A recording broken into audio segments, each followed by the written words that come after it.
No ano passado, a plataforma Electronic Hub realizou uma pesquisa sobre como o mundo tem gasto o seu tempo. Os dados são reveladores. No Brasil, as pessoas passam aproximadamente 16 horas do dia acordadas. Mas um dado me chamou mais atenção. Mais da metade desse tempo é destinado ao uso de smartphones e computadores.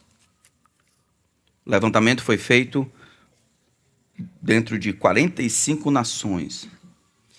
Dessas 45, se concluiu que o Brasil é o segundo país com mais pessoas em frente de telas.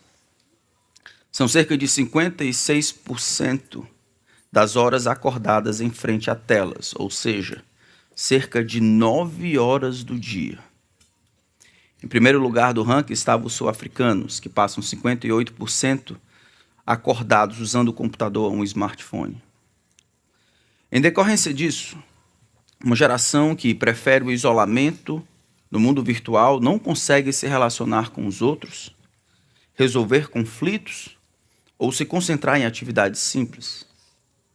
Essa dependência ela é iniciada bem cedo, quando as crianças são orientadas por seus pais e mães a mentirem sobre a sua idade para ter acesso, por exemplo, a plataformas como o Instagram, em que a maioridade é requerida. Quando crianças são criadas com telas disponíveis a qualquer hora para assistir qualquer coisa por qualquer tempo, esse é o passo para a derrocada, não somente física e cerebral, mas também espiritual. Essas crianças, infelizmente, aprendem com seus pais, que fazem toda e qualquer coisa, ou pelo menos tendo como primeiro movimento do dia olharem o celular. Infelizmente, não conseguem parar ou largar o celular para absolutamente nada. Mesmo agora, alguns estão no anseio por olharem a última notícia ou correrem um feed para lá. É o que fazem ao acordarem e a última coisa antes de dormir.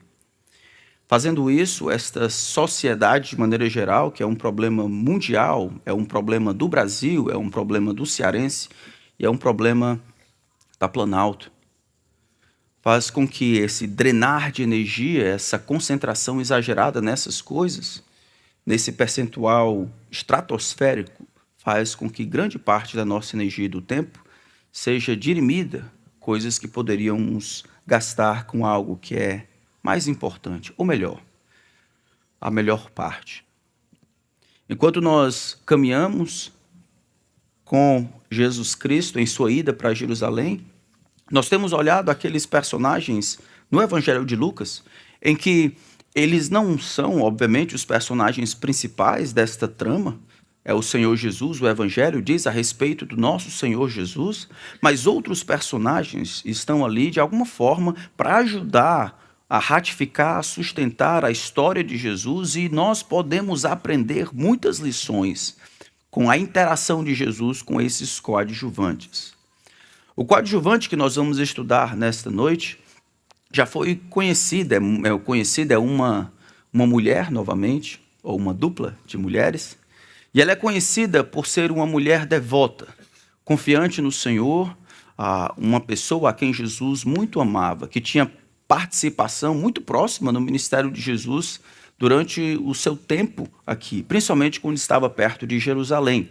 Eles moravam numa pequena vila a 4 quilômetros de Jerusalém chamada Betânia. É o irmão desta mulher, dessas duas, que Jesus ressuscita. Lázaro era o seu nome. Eu quero chamar a atenção para a melhor parte que Jesus ensina no Evangelho de Lucas, no capítulo 10, a partir do versículo 38. O Evangelho de Lucas, capítulo 10, a partir do versículo 38.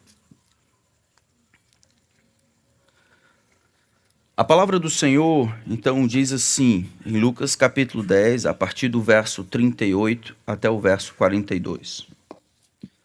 Quando eles seguiam viagem, Jesus entrou numa aldeia, e certa mulher chamada Marta hospedou-o na sua casa. Marta tinha uma irmã chamada Maria, que, assentada aos pés do Senhor, ouvia o seu ensino. Marta agitava-se de um lado para outro, ocupada em muitos serviços. Então, se aproximou de Jesus e disse: o Senhor não se importa com o fato de que minha irmã tenha deixado que eu fique sozinha para servir? Diga-lhe que venha me ajudar.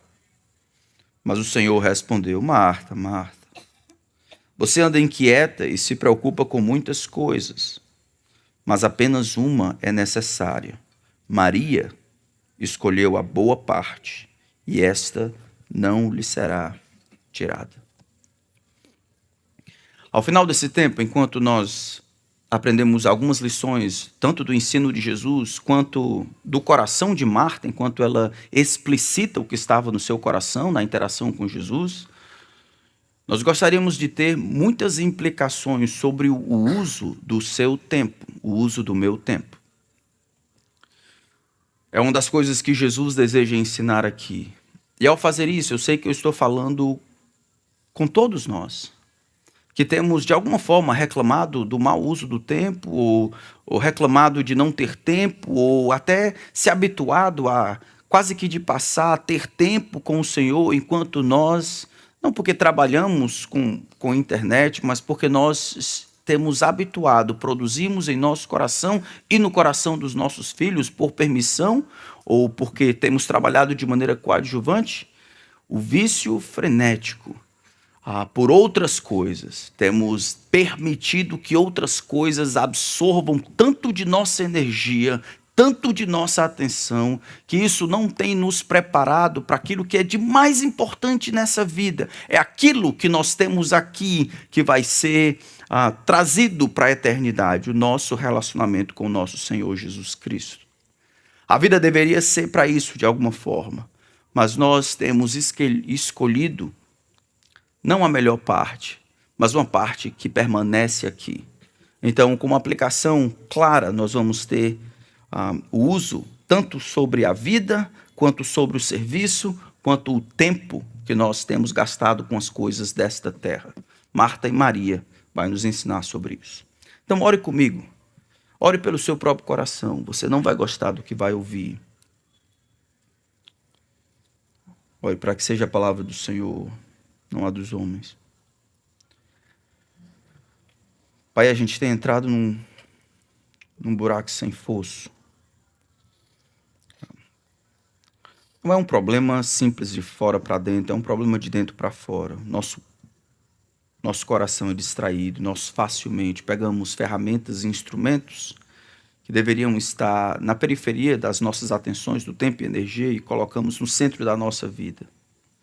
Muitos dos meus irmãos e irmãs aqui, eles são absolutamente dependentes e viciados de muitas outras coisas, enquanto passam pouco tempo aos pés do Senhor ouvindo o teu ensino. Eu não consigo mudar o coração dos meus irmãos, muito embora isso cause grande tristeza, vendo os filhos crescerem sem conseguirem se relacionar com os outros, viciados em tela, pais preguiçosos que não conseguem controlar os seus filhos ou mantê-los quietos. Quantos homens não conseguem ter uma refeição sem olhar o celular, e os jovens não conseguem terminar um bom livro, memorizar a palavra de Deus, enquanto gasta horas, centenas de horas anuais, engolindo coisas que de fato não aproximam o Senhor de ti. O Senhor precisa vir, precisa nos ensinar por meio desta verdade, da tua palavra, o que é a melhor parte, qual é a melhor parte da vida, o que deveria ser a melhor parcela da nossa existência, onde nós deveríamos investir o nosso tempo e energia, o que o Senhor tem ensinado para nós, que a verdade seja clara, não nos permita fugir do que a palavra do Senhor tem a dizer, que ela seja a nossa regra, a linha sobre a qual o nosso pensamento caminha, que tudo que vem do homem, tudo que é pensamento humano, até aplicações que são humanas, que seja esquecido. Por isso eu peço a ti, Espírito de Deus, que nos ajude, nos ensinando, nos ajude a nadarmos no contrafluxo, a vivermos, servirmos e utilizarmos o nosso tempo no contrafluxo desse mundo. Pedimos poder do alto, porque em nós Nosso coração é uma fábrica de ídolos. A predisposição à inveja, à falta de domínio próprio, ao consumismo, ao rancor, à amargura, à preguiça, à procrastinação, e nós precisamos que o Senhor nos ensine sobre a melhor parte. Faz isso, Senhor, para o bem do teu povo. É o que nós imploramos, nos méritos de Cristo. Amém. Então, o nosso texto começa dizendo quando eles seguiam viagem. Essa viagem, se vocês lembram bem, ela começou no capítulo 9, versículo 51. E aconteceu que, ao completarem os dias em que Jesus seria elevado aos céus, Jesus manifestou no semblante a firme resolução de ir para Jerusalém. Então, a partir do capítulo 9, versículo 51, Jesus ele manifesta essa resolução de ir para Jerusalém. É o momento do seu sacrifício. Então, do versículo 51 do capítulo 9 em diante, Lucas se concentra nessa viagem em que ele vai em direção a Jerusalém para participar da festa da Páscoa e lá ser crucificado pelos nossos pecados. É nessa viagem, então, quando eles seguiam viagem, capítulo 10, versículo 38, que nós encontramos o nosso Senhor Jesus. Diz que ele entrou numa aldeia, e a gente sabe que a aldeia é essa simplesmente por causa das pessoas que o recebem. Aqueles que estão funcionando como amigos ou sustentadores do ministério de Jesus são Marta, Maria, e não é dito nada sobre Lázaro. Essas pessoas aqui, eles moravam em Betânia. E como Betânia ficava mais ou menos uns 4 quilômetros de Jerusalém, a gente sabe que era aqui, é a última parada antes de ele entrar em Jerusalém. O texto diz que aquela que estava responsável de alguma forma por hospedar Jesus, ainda no versículo 38, é certa mulher chamada Marta. Isso pode dizer que Lucas está querendo apontar que ela era responsável pela organização, ou que ela fosse a irmã mais velha, ou que a casa era dela. Ela era a dona da casa, e talvez ela tenha chamado Maria para, sendo que Jesus está de passagem com os seus discípulos, para ela ajudá-la de alguma forma a servir Jesus e os seus discípulos. Jesus, como nós sabemos, não andava sozinho. Então, muito embora aqui esse relato se concentre em Jesus e a interação com Marta e Maria, era comum, Jesus está caminhando com muitos dos discípulos. O trabalho, de fato, era grande. Preparar, receber, alimentar, organizar, servir. O trabalho braçal era gigantesco. Então, não importa se ela era mais velha, ou se era a dona da casa, ou se era responsável pelo ministério ali de alguma forma, ela é a personagem aqui que está sendo descrito como aquela que hospeda, a responsável por aquilo que vai acontecer naquele momento. É preciso entender que talvez a gente leia isso aqui e não sinta muita coisa diferente, mas a gente já viu na última vez que o trato de Jesus com as mulheres era radicalmente diferente dos rabis, dos mestres daquela época. Aqui, que é único em Lucas, Jesus aparece sendo hospedado intencionalmente na casa de 2 mulheres. Não somente está lá permitindo ser servido por elas, mas está lá também para trazer ensino. Pouco mais na frente, a gente vai ver que a instrução de Jesus para com Maria é recomendada. Ela poderia estar lá junto com os outros discípulos ouvindo Jesus. É realmente impressionante o tratamento de Jesus para com as mulheres. Nunca afasta as mulheres como se elas não pudessem aprender, nem como se elas não fossem dignas de ouvir, mas ele as trata como discípulos de Jesus, alunos que poderiam, dentro daquilo que foi ordenado por Deus, trabalhar e trabalhar pesado, servir e servir de uma maneira produtiva, de uma maneira responsável. É o que está acontecendo lá. Jesus não se isenta da responsabilidade de ser mal falado. Jesus está aqui para trazer ou recuperar aquilo que foi perdido por causa da entrada no pecado no mundo. Ele veio salvar todas as pessoas, e todas as pessoas, crendo nele, podem ser herdeiras e receber essa herança do reino. E aí a cena muda um pouco.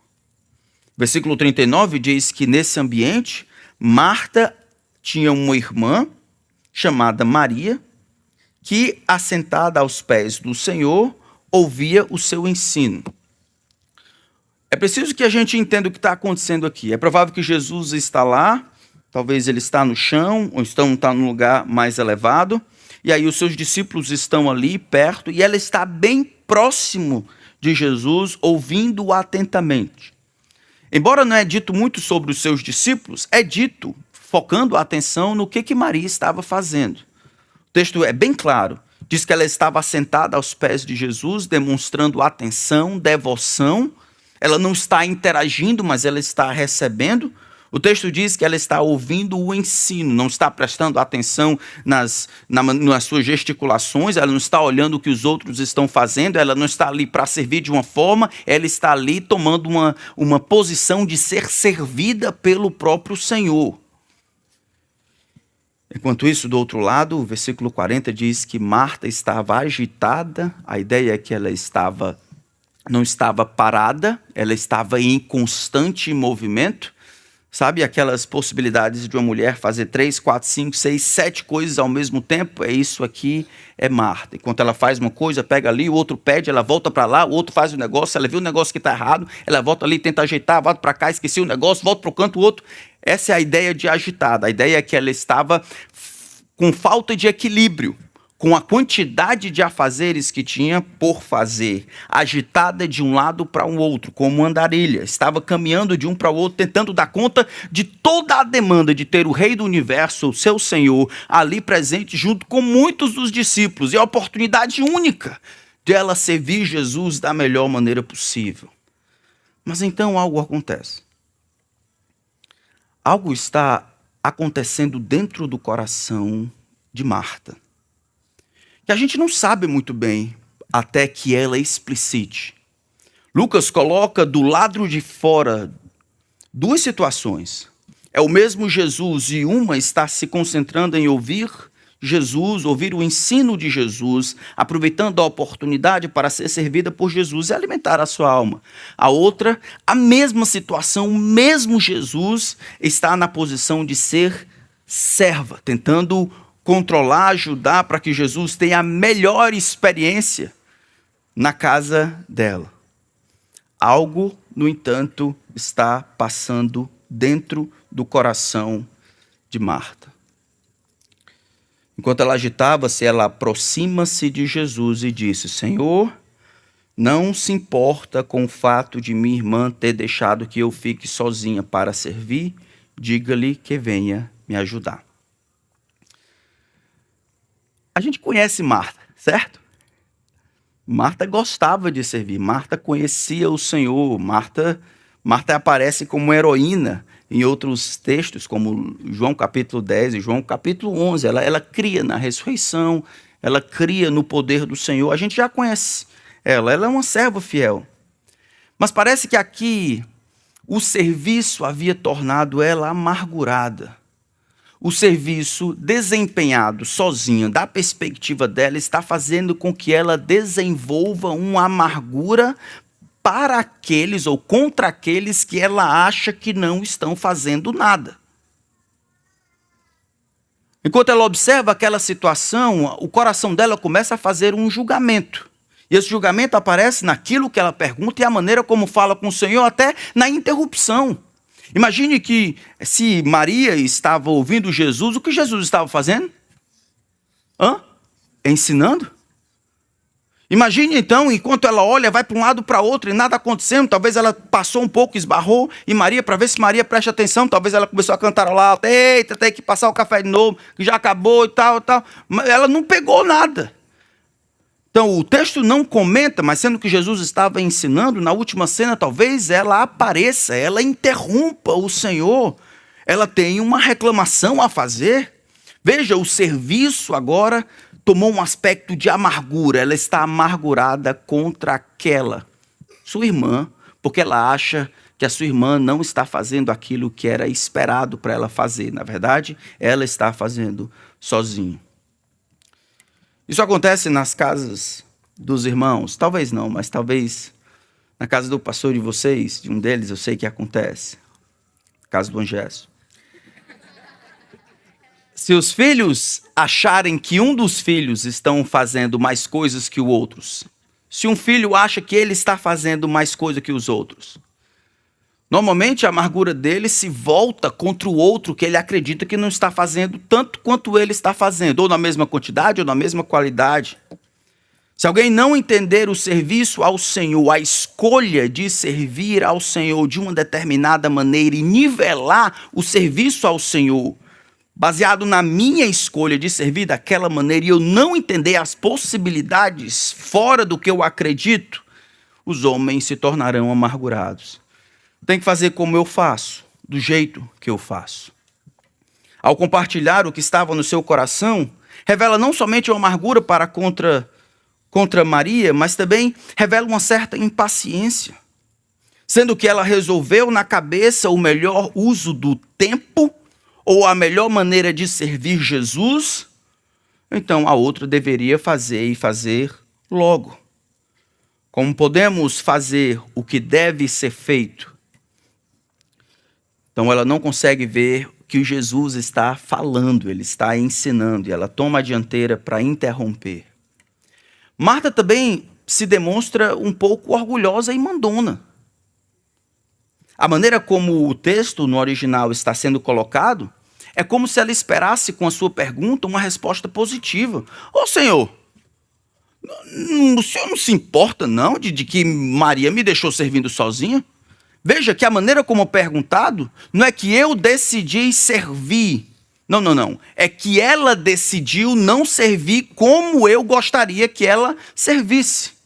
A ideia de que ela servir comigo é que ela deveria me ajudar, ou eu deveria contar com a ajuda dela para que ela me servisse. E a maneira como está sendo colocado é claro que sim, não?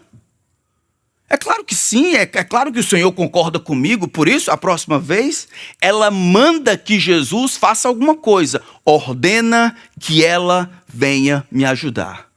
Agora está Marta, a serva, com a cabeça modificada, não olhando a situação, tendo a ousadia de mandar Jesus fazer o que ela acredita.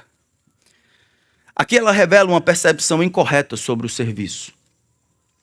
Ela acha que o serviço tem que ser conforme a escolha dela, da maneira dela, do jeito dela, no momento que ela quer. E se as coisas não acontecem naquele momento, não há paciência para esperar, não há ideia de que Jesus está lá e ele sabe o que está fazendo, as coisas têm que ser na minha ordem. A pergunta, irmãos, no topo, critica um pouco Jesus. O senhor não se importa não que eu estou fazendo aqui sozinho, não? O senhor ainda não notou? O senhor não tem notado que somos duas mulheres aqui? E aí, eu estou aqui me matando, me acabando de trabalhar enquanto ela fica aí ouvindo? O senhor não se importa não que ela tenha me deixado servir sozinha? A pergunta critica Jesus como se ele não estivesse preocupado de que ela estivesse servindo ou fazendo as coisas sozinhas. Veja que todas essas lições foram tiradas de uma simples pergunta.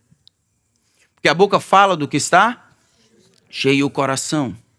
Sabe aquelas perguntas que nós fazemos aos outros, aquela conversa que nós temos, aquela pergunta que tantas vezes é retórica, isso aí revela ou pode revelar um coração crítico, um coração amargurado, um coração impaciente, um coração orgulhoso, um coração mandão, um coração que critica a maneira como o Senhor distribuiu os dons, distribuiu as oportunidades e a maneira como as pessoas têm utilizado o seu tempo. Eu acredito, irmãos, que todos nós podemos aprender dessa coadjuvante. Eu fico pensando mais nas irmãs, no trabalho de casa. O trabalho de casa que nunca termina. Eu acredito que muitas irmãs, principalmente aquelas que trabalham em casa, podem ter a tendência de considerar esse trabalho como desprestigioso.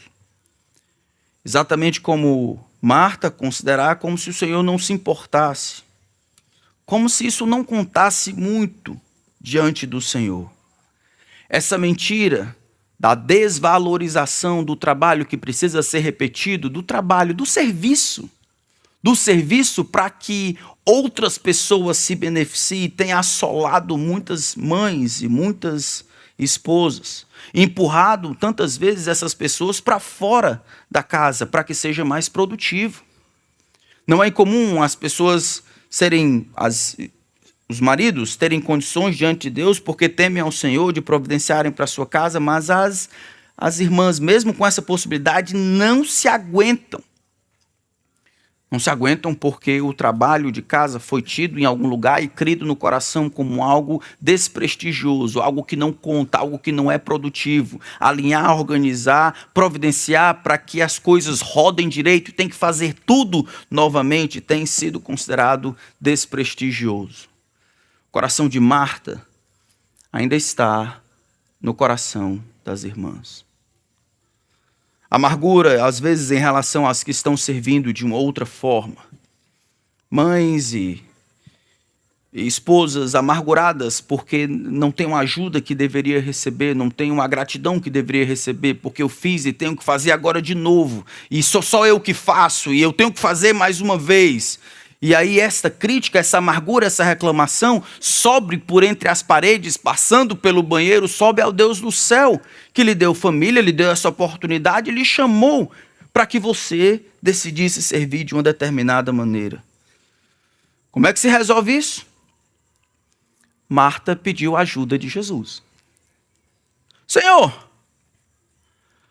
o senhor não vai se importar não que eu estou servindo aqui sozinho? E embora ela peça para que Jesus faça alguma coisa, aqui é a segunda vez, na verdade é a primeira de duas, no capítulo 12 acontece de novo em que Jesus diz não para uma oração. Aqui ela pede para que o Senhor intervenha, que o Senhor faça alguma coisa, que o Senhor mande que ela levante, ou que o Senhor pare o negócio. Não, peraí, vamos todo mundo aqui ajudar a Marta? Peraí, Marta, só um instantinho, vamos lá. Pega ali não sei o quê, fulano de tal. Ô Pedro, rapaz, tira os pés disso aí, ô fulano. Em vez dele fazer isso, Jesus vai corrigir esta percepção errada sobre o serviço que Marta parece nutrir. Jesus não responde favoravelmente a esta oração. E ao fazer isso, Jesus toma a oportunidade não somente de corrigir a percepção errada que ela tem, ou incorreta que ela tem sobre o serviço, mas também a ensinar e corrigir a percepção incorreta sobre o valor real das coisas. Está tendo um juízo de valor aí. Conseguem ver? No final das contas, quando ela pergunta isso aqui, quem está fazendo a coisa certa? Marta ou Maria? Quem está fazendo um bom uso do tempo? Marta. Quem está servindo ao Senhor da maneira como o Senhor precisa naquele momento? Todo esse juízo de valor está lá diante dela. É uma oportunidade igual para as duas. Mas elas vão ver essa oportunidade e tomarem decisões completamente opostas. E uma delas escolhe a melhor parte. Marta revela uma percepção incorreta sobre o valor real das coisas. É o que Jesus diz no versículo 41. Marta, Marta. Essa repetição não é como se ele gritasse, essa repetição é como se, Marta, você não entendeu. Marta, você está me ordenando fazer isso. Marta, Marta. É um alerta carinhoso. Ele poderia ter dito, Marta, está trocando aqui as coisas? Eu sou o Senhor. Como é que você está me mandando fazer determinadas coisas? Como é que você está achando que eu não vejo as coisas? Como é que você acha que eu estou ignorando a sua solidão em me servir? Como é que é? Existe uma paciência que é exatamente o que faltou para Marta. Jesus, pelo exemplo, Jesus, por essa reprimenda, demonstra de alguma forma como se alfinetasse Marta exatamente naquilo que lhe falta. Ao invés de ter ajudado Maria ou ter esperado para conversar, não, ela interrompe, quer que as coisas aconteçam do jeito que ela quer. Jesus, no entanto, tem a paciência devida para ensinar Marta. Marta, Marta. Jesus quer ganhá-la. Ele diz, Marta, Marta, você anda inquieta e se preocupa com muitas coisas. Mas apenas uma coisa é necessária. Maria escolheu a boa parte. E esta não lhe será tirada. A resposta de Jesus não corrige a escolha de Maria em servir. Jesus não diz, você está fazendo errado. A resposta de Jesus não corrige a escolha de Marta, a escolha de Marta em servir daquela maneira. Na verdade, o que Jesus deseja ajudá-la a entender é que essa amargura para com a sua irmã demonstra que ela não está vendo as coisas de maneira correta. Jesus não manda que ela pare de fazer, não. Jesus simplesmente revela esta amargura. Ele fala em relação à amargura, descontentamento, a chateação que o coração dela nutre porque Maria tem escolhido um outro lugar. Você está inquieta e se preocupa com muitas coisas. Você está amargurada contra a sua irmã porque ela escolheu uma coisa diferente da sua. O mestre diz então que Marta está quase que ansiosa. Ela está inquieta a ponto de ficar amargurada com a escolha diferente que a sua irmã tomou. É interessante notar que Jesus não repreende Marta por sua escolha, mas apenas sua atitude para com a escolha de sua irmã. A palavra escolha aqui no versículo 42 é interessante. Diz que Maria escolheu. Maria não estava lá e as coisas foram acontecendo de maneira natural. Está todo mundo lá sentando, Jesus está falando, rapaz, tem esse negócio aqui que eu queria ouvir de Jesus, eu vou sentar aqui. Não, houve uma oportunidade igual para todas. Alguém tinha que fazer determinadas coisas, outros tinham que fazer outras. Houve uma decisão, uma escolha deliberada de Maria de estar aos pés de Jesus e ouvi-lo. Jesus então fala que Maria havia escolhido a melhor parte. As coisas não foram acontecendo então de maneira orgânica ou natural.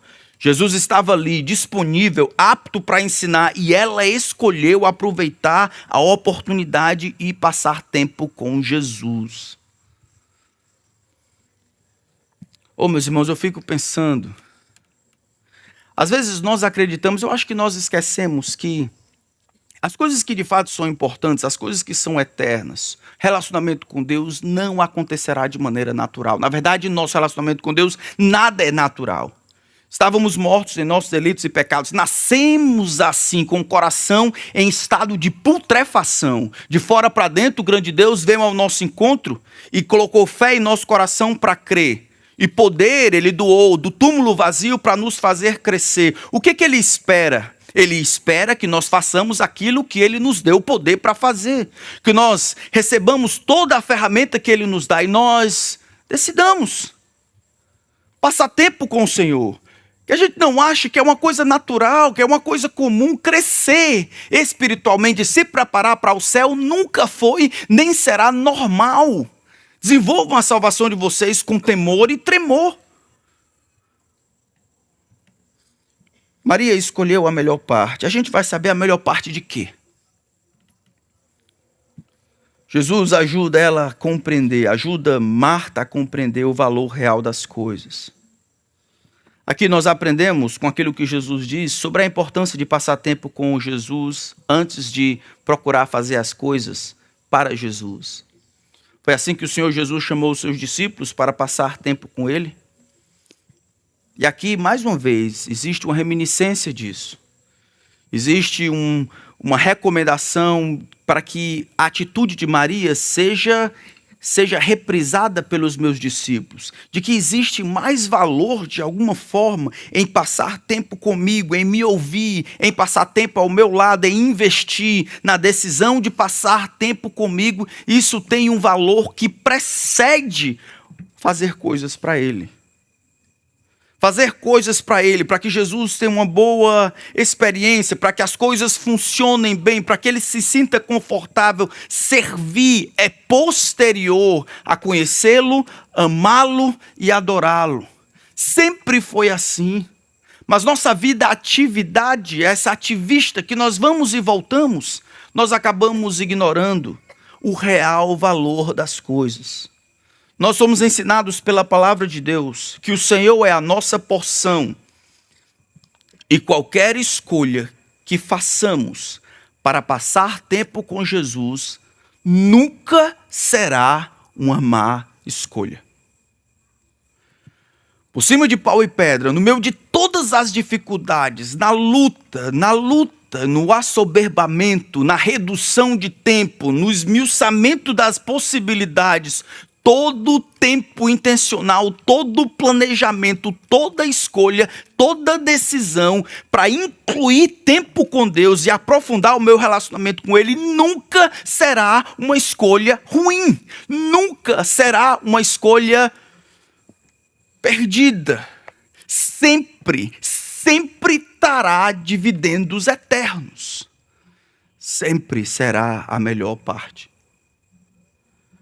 No final das contas, a lição que nós encontramos aqui é uma lição para a vida. Tudo nesta vida que nos preparar para a eternidade será sempre a melhor opção. Parece que este melhor parte, ou a parte da vida que ele escolhe a melhor, ou a melhor parcela da realidade. A realidade está aqui, Jesus está na minha casa. E eu escolhi essa parte de servir Jesus, enquanto essa escolheu essa parte de aprofundar, por meio da instrução que ouvi de Jesus, o relacionamento com Ele. Desta realidade toda aqui, com as muitas pessoas fazendo muitas coisas, o melhor da vida, a melhor parcela deste mundo aqui, não é o tempo que eu passo com os meus filhos, não é o tempo que eu passo com a minha esposa, não é o tempo que eu passo mexendo as cadeiras aqui, não é o tempo que eu tiro, que eu coloco, não é o tempo que eu invisto, não é o tempo que eu evangelizo, não é o tempo que eu sirvo ao Senhor, não é o tempo que eu suo em benefício dos outros. O tempo mais excelente, mais importante é aquele que de maneira real e sobrenatural prepara o meu coração, muda o meu caráter e me torna mais parecido com Jesus, por me empurrar para mais perto dele. Nada substitui o nosso relacionamento com o Senhor. Fomos criados para isso. Os santos do passado já sabiam disso. A quem tenho eu no céu, senão a ti? E não há outro em que eu me compraza, em que eu tenha prazer na terra, mas a ti. Ainda que o meu coração e a minha carne falhem, Deus é a fortaleza do meu coração e a minha herança para sempre. Salmo 73, versículo 25 e versículo 26. Ele é a minha porção, Ele é a minha herança, Ele é a melhor parte dessa vida. Esse é o propósito da vida. João capítulo 17, versículo 3 diz: o propósito da vida é conhecer a ti. Esta é a vida eterna, que conheçam a ti, o único Deus verdadeiro, e a Jesus Cristo a quem enviaste. Não conhecer em termos de ter informação intelectual sobre Deus, mas gozar de um relacionamento por meio dessa informação com Jesus. É o relacionamento com o Senhor que faz o céu tão bom. Não são as ruas de ouro, não são as outras coisas que são derivadas da vida com Deus. É o fato de Deus estar lá e nós podemos vê-lo face a face, estar com Ele, ouvi-lo, apreciar sua presença para sempre. E se eu puder passar um tempo com o meu Senhor, mesmo aqui na terra, seria ótimo. Porque o meu tempo com Deus, aprofundando o meu relacionamento com Ele, é o máximo que eu posso, é o tudo que eu posso, do céu na terra. É o que eu tenho aqui, que com certeza terei lá. Por isso é a melhor parte. E aí nós temos passado um tempo, nessa época dos devocionais. A gente não faz devocional de manhã para começar a vida. O devocional de manhã, a leitura, não deveria ser um preâmbulo para começar a vida. Eu já vi do meu próprio coração fazer a leitura, aquela leitura simples, ou aquela leitura do devocional de outra pessoa para começar a vida. Eu começo já querendo terminar para poder a vida rodar. Oh, meus irmãos, se nós continuarmos assim, estamos estragando, trocando o melhor da vida. Porque para nós que somos salvos pela graça de Deus, o melhor da vida é Cristo.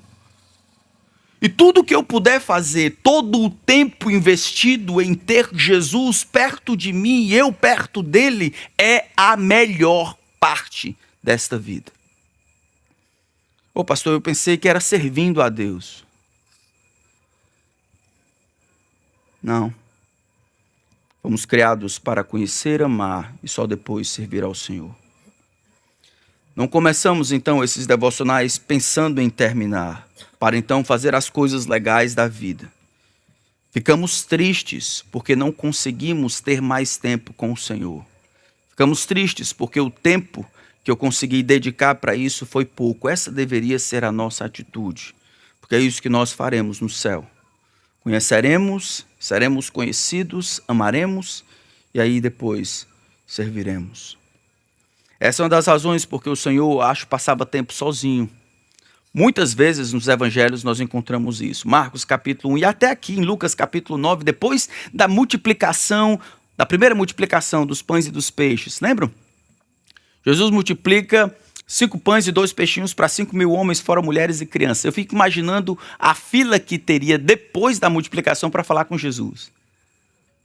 Imaginou o tanto de oportunidade que ele teria para dizer, não, isso aqui não é assim não, isso aqui não é assim não, isso aqui não é assim não.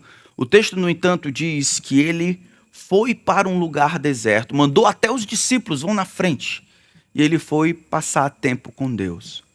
É claro que o tempo com Deus, como oração, iria não somente energizar a sua vida, realinhar qualquer coisa, mas tem a questão da devoção, a questão de lembrar as coisas que de fato são importantes na vida, minha comunhão com Deus, de gozar de sua presença, de me saborear da sua presença.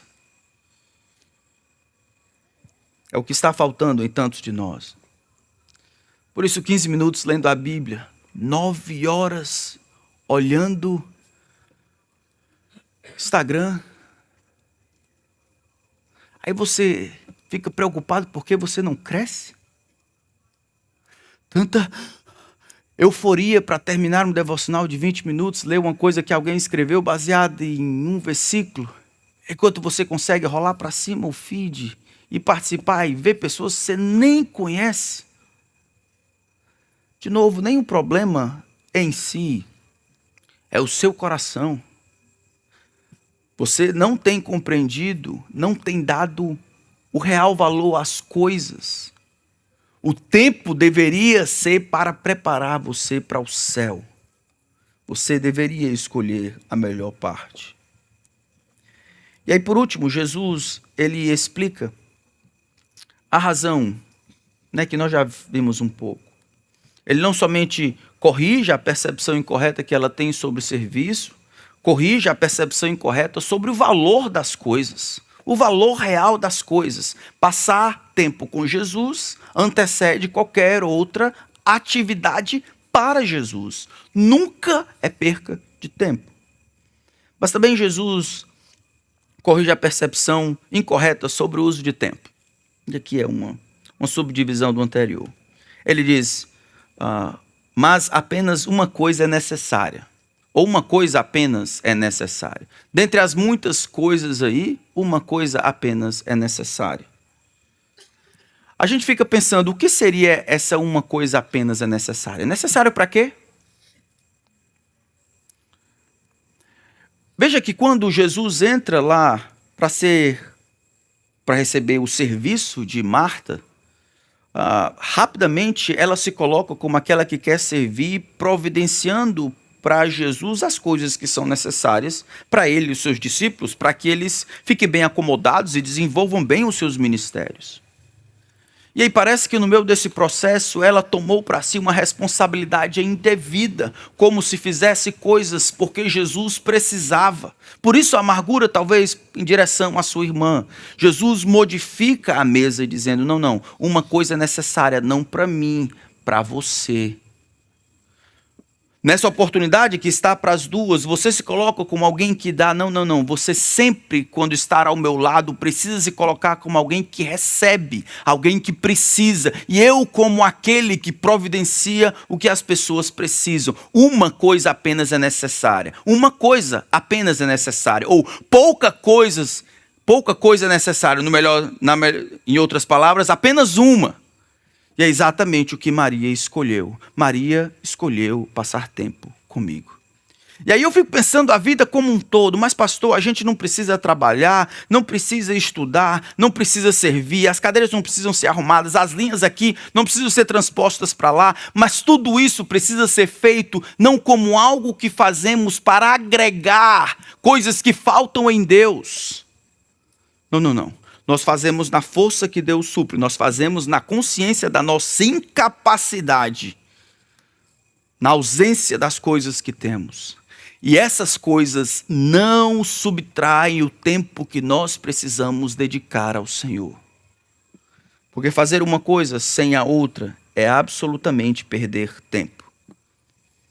A escolha de Maria de sentar-se aos pés de Jesus e aprender com ele, elogiada pelo Senhor, mesmo no meio das muitas tarefas diárias. Então, minha irmã, deixa a casa pegar fogo, vá ler sua Bíblia. Vá orar. Se precisar, deixe os pratos por fazer, vá orar, clamar ao Senhor, estudar a sua Bíblia, memorizar os seus versículos. Essas coisas têm precedência sobre qualquer outra. Ela não será tirada, ele diz. Eu não vou fazer aquilo que você me pede. Eu não vou mudar a situação para que você tenha o que você acha que precisa. Ela escolheu, ela decidiu a melhor parte. Nessa oportunidade que ela tem, quando eu estou presente, ela decidiu estar aos meus pés, aprender de mim. Essa é a melhor parte. E eu não vou tirar isso dela. Que os filhos não tirem isso das mães. Que nós não tiremos isso dos nossos filhos. Relacionamento com Jesus é a melhor maneira de valorizar o tempo. Tempo investido no nosso relacionamento com Deus nunca será perdido, mas sempre terá recompensas eternas. Esse tempo nos prepara para nos encontrarmos com Ele no céu, mas também revela os interesses do nosso coração. A escolha de estar com Jesus é superior à escolha de fazer coisas por Jesus. Salmo 16, verso 1 e 2, Davi diz: Tu és o meu Senhor, outro bem não possuo, senão a ti. Tu és a minha porção. De todos os bens que a vida tem, eles não são nada comparados com o que o Senhor é e com o que o Senhor me dá. Outro bem, outro valor, outro tesouro eu não possuo senão a ti. Soma-se todas as outras coisas, inclusive o ministério, o trabalho, família, filhos. Tudo isso aqui, coloca-se na balança, o Senhor se sobressai em muito. Outro bem eu não possuo, mas a ti ou somente a ti. E isso vai ser revelado no nosso compromisso e disposição de passarmos tempo com o Senhor. Então, irmãos, realmente, esse negócio de devocional curtinho para começar a vida, nada substitui o nosso tempo com o Senhor. Então, algumas aplicações para nós terminarmos. Muito cuidado com os devocionais prontos. Algumas vezes podemos ficar dependentes e preguiçosos em nossa vida com Deus. Aprendendo de outras pessoas, de fato, religiosamente lendo um semanário, com o objetivo de ter a consciência livre do que o Espírito Santo tem nos dito. Nada vai ter um efeito mais corretivo, irmãos, com base naquilo que vemos aqui, do que se você não compreender e assumir que o tempo gasto e investido em outras coisas e não no seu relacionamento com Deus tem revelado a sua falta de preparo para ir para o céu. Seu smartphone tem um programa. Quer saber, quer ser convencido? Ele tem um programa que marca a quantidade de horas que você gastou por semana. Olhe hoje. Quantas horas diárias eu gastei olhando a vida dos outros, olhando outras coisas? Quantas horas diárias eu gastei nesse aqui especificamente? E aí, compare isso com o tempo de horas gastas lendo a Bíblia, lendo sem pressa. Porque se conseguiu gastar lá sem muita atenção, talvez a metade, ou um terço, ou um quarto, ou um quinto, ou um sexto. Se você dedicasse na sua devoção ao Senhor, isso teria grande valia. Pode ser que isso ajude você a reconhecer, porque eu sei que alguns aqui são viciados. Mas como qualquer viciado, negam até a morte. Não, não, pastor, é que eu preciso. Precisa saber o que fulano de tal comeu lá na Tchecoslováquia? Precisa saber qual foi a última quantidade de bacurim que saiu lá na Nova Zelândia? Precisa saber a dança do acasalamento daquele pássaro raro? Está querendo mentir para quem? O Jesus é o juiz dos segredos. Quanto mais cedo você olhar de maneira clara e ver aonde o seu coração está guiando você, mais você vai ter condições de confessar isso diante de Deus, ver a quantidade de coisas que você tem engolido e implorar que o Senhor ajude você. Você vai ficar frio se não mudar isso aí. Não tem aproveitado a melhor parte. Se você não consegue reconhecer isso, faça uso desses elementos, dessas ferramentas. Se você já consegue fazer isso e está se tremendo só da possibilidade de ter que largar com isso, peça ajuda a uma amiga ou um amigo, faça um horário, 1 hora por dia, você passava 8, 2 horas por dia, dê para ela uma senha. E não compre essa senha para que ela ajude você a desintoxicar de maneira regular, intencional. Passe semanas, se esse é o seu trabalho, tudo bem, mas passe uma semana. Essa semana eu não vou me privar disso, para você ver o nível de ansiedade, o nível de inquietação, o nível de amargura, o nível de desequilíbrio, para demonstrar como isso tem ocupado muito o seu espaço. Se você tem filhos, não compre celular para eles, só porque os outros têm. Veja se existe uma real necessidade. Do contrário, você estará comprando um fazedor de ídolos. Jesus diz que a oração tem que ser encorajada porque o nosso Pai sabe dar boas dádivas aos nossos filhos, aos seus filhos. Dê boas dádivas para os seus filhos. Não é porque todo mundo tem. Isso existe. Você está na liderança para proteger enquanto há tempo. É claro que a sua filha, o seu filho é especial. Ele é super maduro, ele com certeza olha as coisas só que você olharia e tudo. É óbvio que sim. Provavelmente ele puxou isso de você. A estutícia está ligada ao coração da criança, é o que a palavra de Deus diz. Não é o smartphone que vai livrar dele. É disciplina e admoestação. O diabo não brinca em serviço. Quantidade de meninos e meninas que têm se afundado, não somente em imoralidade e pornografia, mas em tolice. Horas e horas vendo piadas e bobagens na internet. Enquanto isso drena energia, eles não conseguem estudar, não conseguem parar, não conseguem terminar um livro, não conseguem memorizar versículo, não conseguem escrever, não conseguem. E esse precisa ser responsabilidade também dos pais. Preste contas com alguém sobre suas horas. Troque essas informações com alguém que vai amar você no final de semana. Peça ajuda para travar com uma senha que você não saiba. Procure praticar a abstenção intencional de telas. Decida colocar telefone virado e distante na hora das refeições. Decida ficar sem Instagram, sem Facebook por alguns dias. Pratique detox. Remova o celular dos seus filhos quando necessário. Não sucumba à pressão de ter que dar um celular ou não poder tirar o celular por causa da minha vida social. Isso é discurso do cão. Sua responsabilidade é cuidar dos seus filhos. Na disciplina e na admoestação, você está no controle. Faça o que é certo diante de Deus. Irmãos, reconheça que o nosso tempo com Deus não é fraco por falta de tempo. Essa pesquisa revela demais. O nosso relacionamento com Deus não é fraco por causa do tempo. mas porque não temos escolhido a melhor parte. E a melhor parte da vida é aquela que, de alguma forma, se sobrepõe à realidade que teremos no céu. Tempo com Deus. Tempo intencional, tempo real, tempo vivo.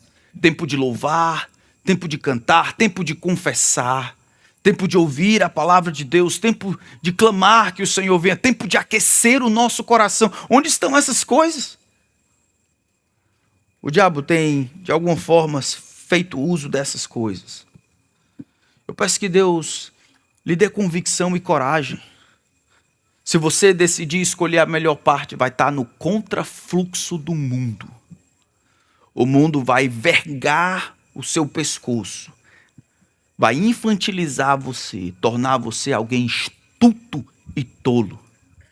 Jesus, no entanto, nos ensina sobre o correto valor das coisas, o correto valor do serviço e o uso devido do tempo, para que nós, de alguma forma, escolhamos o melhor da vida. É sempre o Senhor. Amém? Amém mesmo? Estou orando por vocês, tá bom? Para que Deus ajude-nos. Vamos orar.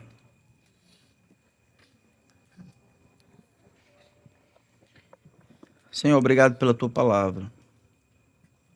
É um encontro com Marta e Maria tão distante, mas ao mesmo tempo tão próximo. Nos ajuda a escolher a melhor parte. E a melhor parte da vida é demonstrar a devoção e a afeição por Cristo, ouvindo o teu ensino. Isso é a única coisa que não vai ser tirado de nós. O nosso relacionamento com o Senhor. E aquilo, na verdade, que será dado quando o Senhor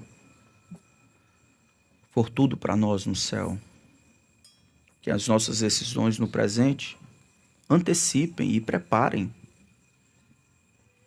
nosso coração para aquele dia. Ajuda os meus irmãos aqui, Senhor. Eles precisam de ajuda. Todos nós precisamos. Abençoa os nossos jovens. Abençoa os meus queridos jovens. Tanto tempo investido e gasto em coisa que vai ficar por aqui. Sem sabedoria, com coração ávido por tolice. Eles têm sido infantilizados, demorado para se tornarem homens responsáveis, enquanto peço que ajude os pais também, que nós possamos estar na frente, que nós, mais do que querer ter a amizade e o amor dos nossos filhos, queremos ser fiéis a Ti. Que nenhum de nós dê aos nossos filhos aquilo que sabemos ser prejudicial. E se é prejudicial à nossa própria alma, enquanto deveríamos ser mais maduros, será prejudicial para aqueles a quem ainda estão engatinhando. Eu peço que o Senhor traga arrependimento ao nosso coração, principalmente quando olhamos em nosso coração e vemos fraqueza na nossa vida, falta de interesse pelas realidades espirituais, caseando os nossos devocionais, ausência de concentração, de foco nas coisas, nas realidades espirituais, enquanto as outras coisas prendem a nossa atenção por horas. Senhor, prepara-nos para a eternidade e ajude-nos, porque vão é o socorro do homem. Em nome de Cristo. Amém.